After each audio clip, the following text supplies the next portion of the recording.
After the first contact with the Alps, the Tour de France would head west away from the Southern Alps and its first mountaintop finish from Gap today to Privas for the fifth stage. An early intermediate sprint would condition the action, mostly downhill. 2 fourth category climbs towards the end, a change of direction, possibility of the wind blowing. First stage finish in the history of the Tour de France in Privas after 183 kilometres. Well, the flag would drop to as normal, but there'd be no attacks, no action, bit of dancing and messing about. Otherwise, without a breakaway, a very quiet day for most of the day for the 172 riders remaining. Quiet either side of this, an intermediate sprint won by Sam Bennett that would put him in the virtual lead of the green jersey classification. 7 points halfway through the stage, his lead over Peter Sagan. He was looking to be the first Irishman since Sean Kelly to pull on green at the end of the day. It was a long day in very nice conditions. Bit of headwind for most of it, and as they headed to Privas, things started to heat up. The nerves started to jangle, and Sepp Kuss would go down. He'd recover and get back in. Not too much skin lost, thankfully, but there might be time lost for Julien Alaphilippe. He'd take a feed inside the last 20 kilometres. We wouldn't find out about the consequences until after the stage. 2 more King of the Mountains points for Benoît Cosnefroy. He extended his lead in that competition to 11. The wind would change direction going into the final few kilometres, and despite an effort from the Ineos Grenadiers, most of the GC riders would come in together. The increase in pace would do for Sonny Colbrelli, however. He would not be there to contest the sprint.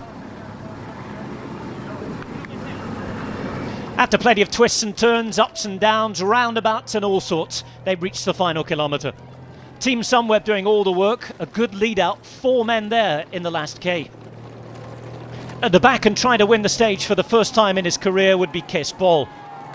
And once he was launched very late on, with the finish line still not in sight, Wout Van Aert would come around. So strong in the mountains 24 hours previous. Here, he'd be brilliant on the flat, frighteningly fast, and there to win a Tour de France stage for the second time in his career.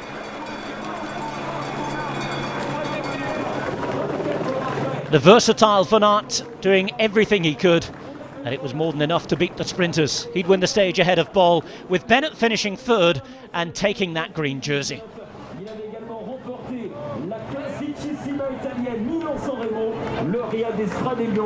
So since lockdown, Milano-San Remo, and now a stage of the Tour de France. Wout van Aert on top of the world, certainly top of the pile on stage 5. Well, as they came across the line, we thought Julien Alaphilippe was still top of the pile in the GC. He was even presented with a yellow jersey on the podium, but a 20-second penalty for this feed with 17 kilometres to go meant that he would lose the race lead. Adam Yates would be presented with his own yellow jersey, and he would take the lead. 3 seconds, his gap in front of Primož Roglic. Yates unhappy about taking the lead that way. Rules are rules, however. Pogačar moving up into 3rd place at 7 seconds.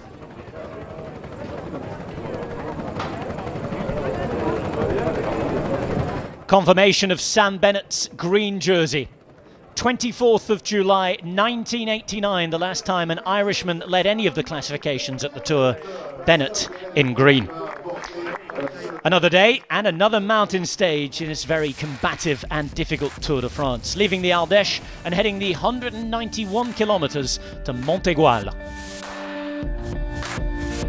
The first category climb, more bonus seconds, another big day in the GC.